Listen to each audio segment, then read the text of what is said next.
Hi, I'm Canadian artist Roxanne Jervis.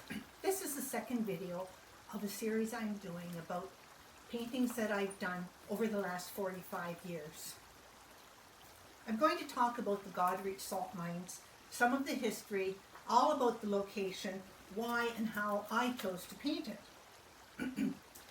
Now, the town of Goderich is situated at the mouth of the Maitland River on Lake Huron.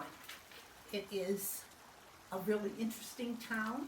It has an unusual town center. It's octagonal. They call it a roundabout, and they call it a square. I don't understand all those things because none of them match what's actually happened.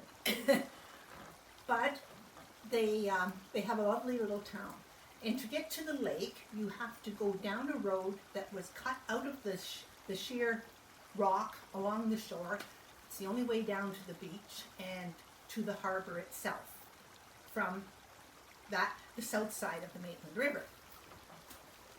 The town has a beautiful boardwalk that goes the full extent of the beach, which was really destroyed at one point by a bad storm, and I'm hoping that they've replaced it now. And you can walk up to the pier, which is where the salt mine is, and at the edge of the pier you have a fish and chip shop, and that's where we usually go for supper when we are up at Goderich.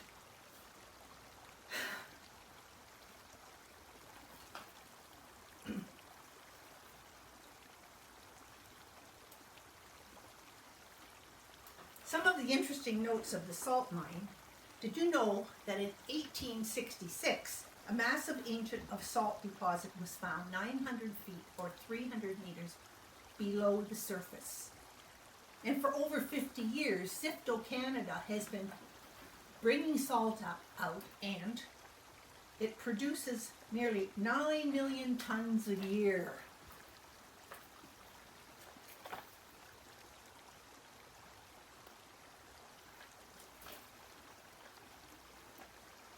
The mine is now 1,750 feet below the surface and is 2.7 square miles under Lake Huron. It is the largest underground salt mine in the world, and the industrial harbor is mostly used to load Sifto salt onto lake and ocean-going freighters. Now, in my description of the Wellesley feed mill, I identified the profile or gallery canvas as opposed to the standard canvas purchased by most painters, and why I prefer them. This is the canvas I use for most of my current work. So, what attracted me to the salt mines? It was the historical story of the mines, how the buildings and the environment led me to see what colors I could use. For example, Christmas colors are red and green. They happen to be complementary colors. So these trees are on the one side of the road that goes down. I was getting a nice contrast here. The titanium white with the sun shining on that side of the building with a little bit of the rusty colors from the roof coming down.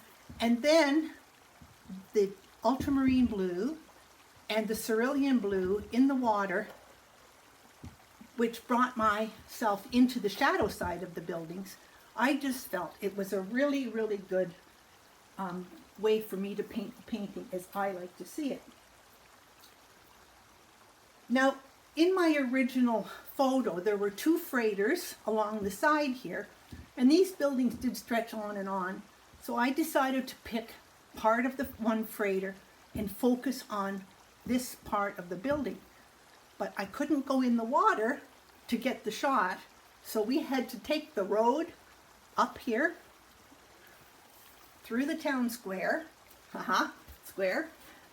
across the bridge, which was over the Maitland River and the golf course, and then down the pier on the other side of the river. Now, sometimes it takes some time to get the right shot, and having a patient family always helps. So now you can see my interest in the facility. And I'm not sure if they still carry the tours of the mines, but you'll never find me underneath one of those. I prefer where I can feel outdoors the warmth of the sun, the smell and freshness of the lake, and I can hear the birds as they dive into the clear water searching for food. It's a great way to spend an afternoon, and it's kind of interesting to have a little bit of the history on these mines from Siftal salt. So in my next video, I'm going to talk about my trip to Spain, and I will be showing a painting over the deep gorge, joining the new city and the old city. Plus I will show you some of my pen and ink drawings that I did while I was there. So please subscribe, share with your friends, and please enjoy my painting travels. Hope to see you soon. Keep healthy, folks.